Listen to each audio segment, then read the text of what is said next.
Alright guys, welcome back for another video. We got another Larry Bird. Well, it's not quite about Larry Bird, but players that they were trying to say was gonna be the next Larry Bird. Hey, talk about Larry Bird anyway. So let's get right to the video. Make sure y'all subscribe if y'all new, and let's go.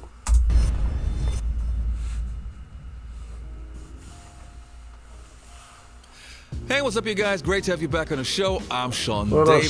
Thanks for tuning in. In today's episode, I want to talk about some NBA players that were at one point considered to be the new and next Larry Bird. But before we start with this video, if you like this video, do me a favor, don't forget to hit that subscribe button. All right, enough said. Let's get right into it. Let's go.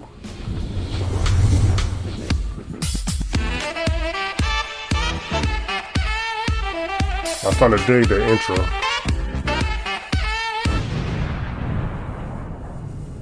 I usually the same explosion in my intro. All right, you guys. So the first player that I actually want to talk about is Wally Szczerbiak. I gotta be honest, I actually completely forgot about that time. But at some point, especially in college, he was supposed to be the new Larry Bird. He was pretty good, though. At the 1999 NCAA tournament, Wally Szczerbiak became a household name because this is exactly where he helped to guide his 10th-seeded Miami of Ohio team to the Sweet 16 and quickly became a media darling because of his crazy performances while playing for a relatively unknown school drew ample comparisons to Larry Bird. He played in the NBA from 1999 until 2009, averaged 14.1 points, 4 rebounds, 2.4 assists, and was a one-time NBA All-Star. So he definitely had a solid NBA career, but still far away I from forgot all Larry about Bird. Wally, man. Hey, Wally, do you remember who you were compared to when you were coming out of college?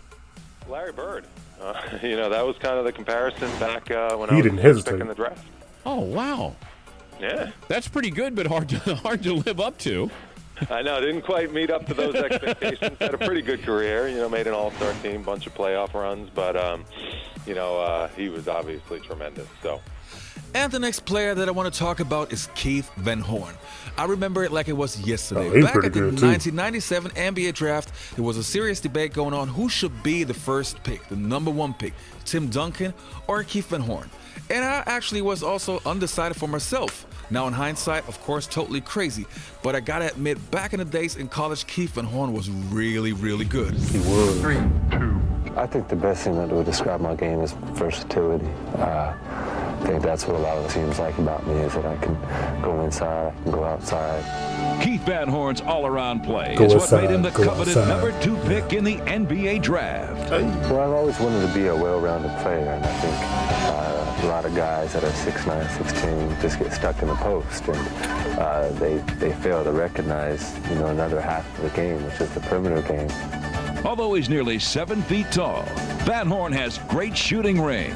He's a great three-point shooter. I believe he's the best shooter in this draft. Keith Van Horn for 3. NBA 3 range he scored. He has unbelievable range. He'll be able to shoot the NBA 3 easy. Rick Majerus. Stretch defenses. He runs the floor. And now Van Horn. He's got great hands, and he can really post up. Keith's size and ability to score from anywhere on the court have drawn comparisons to a living legend who could also do it all, Larry Bird. I think we're different players. One thing about that, Keith Van Horn didn't have his passing though, and probably didn't have his IQ, and probably not his toughness. I'm not saying he wasn't tough, but he wasn't quite as tough as Larry. Larry was obviously Sorry for the the stutter. best. And I would not mind playing at all like him, but there are differences, and I think people will recognize that once I play in this NBA. What they do have in common is their ability to come through in the clutch. Fall away. Unbelievable. Miller, the floater off the glass. Goliak tried to follow Van Horn. Will he get it? He got it! He got it! In years. Is it going to Doliak? It goes to Van Horn. He takes it in. Oh, did Michael Doliak too? I'm not saying Michael Doliak was Sometimes nice player, but he was all right. life comes with you, and other times it's not. Fortunately, I was in the right spot at the right time, and those balls happened to drop. Utes want to run. Van Horn, who else on the lead end of the break? He soars up high and hammers it home. He's a guy who's going to come to practice early, stay late, work hard. He has an unbelievable coachability quotient. I just hate he got injured a whole lot. That would cause He career to come really up short. thrives on competition. She enjoys the challenge of being a good player. I mean, I think you need a certain amount of ability, but, you know, if you don't work hard with your ability, then you're not going to get anywhere. The three. Oh, is that sweet? This guy's got a great future ahead of him. Indeed, Van Horn's future was looking bright, and he actually did have some similarities to Larry Bird. He had an outstanding rookie season, almost averaging 20 points and 6.6 rebounds a game, which he even topped in his second season, averaging almost 22 points and 8.5 rebounds. But for whatever reason, Van Horn was never able to take the next step, which was very unfortunate because that guy had so much potential. Even though he was putting up some great numbers in his first couple of seasons, he never made the All-Star team, and at the young age of 30, he even retired with the Dallas Mavericks. And the next player that I want to talk about is Adam Morrison, one of those guys that now has a bad reputation. I probably wouldn't even add him on this list because he was a big NBA bust. Whoa, look at Sean's face. Reputation, but while he was playing in college, really had high potential and was one of the hottest players in the country. But when he got to the league, I don't know what happened. Kid. She couldn't handle the hype. I was a Player of the Year candidate. Look how he's looking. The bigger the moment. I'm the best player in college. Kid has been compared to Larry Bird. They got to the league. 5 40-point games that season. I was really rolling offensively. My expectation was Final Four, to be honest.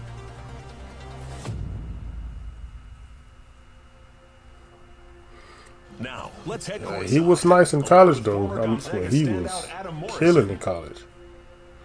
Damn. Nobody prepares you for fame. I get remembered. I might need to check out some of his high school highlights. I would do college, but might get copyright claim. One of the better players in college basketball, and I think I. Hope I don't from these clips. Morrison, book it. Can't believe he's in this list. I wanted to be like him in every aspect, so it kind of came and stuck. He told me that he studied Larry Bird. He obviously loved Larry Bird and looked up to Larry Bird. I mean, well, some can say was way up high. Some might will say that everybody remembers his. You can compare him with Larry Bird, but it kind of just took a life upon itself.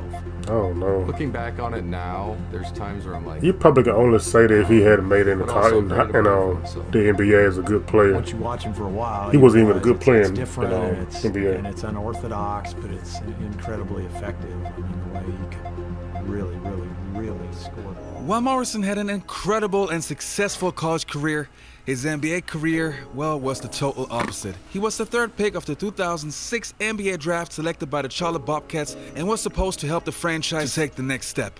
And even though he almost averaged 12 points in his rookie season, in 29 minutes, he was only shooting 37% from the field, and his defense was highly questionable. He had to sit out the entire next season due to a knee injury, and once he came back, his offensive skills were gone. From 2008 to 2010, he played with the Los Angeles Lakers, was a two-time NBA champion, but was hardly getting any minutes and didn't play one single NBA game after 2010. I forgot he played for the Lakers when they won their two championships. Dirk Nowitzki.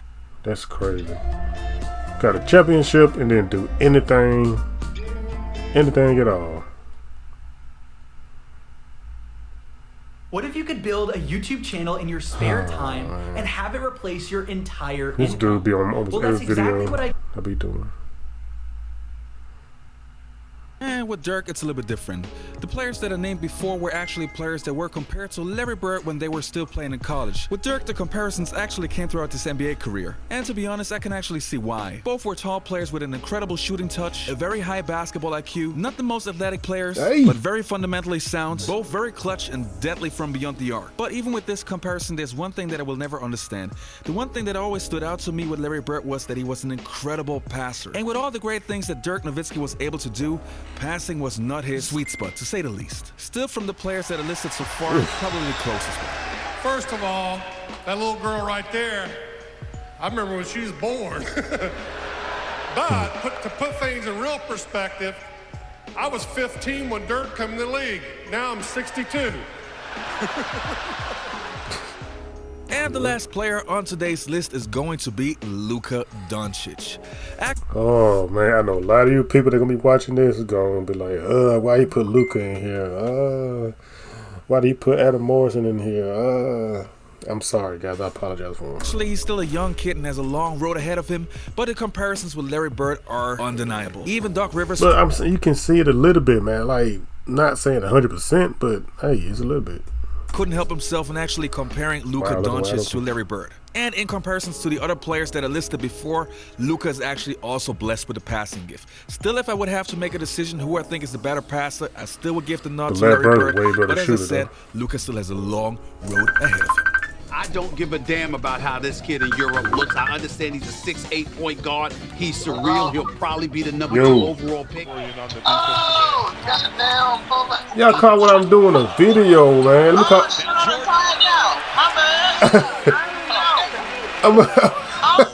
second, so out of the game he's going to go. Here's Luca's handles. We're going to get some gold card stuff too. I was like, what's going on? I'm doing a video. What y'all... You have to get that good base. Luca,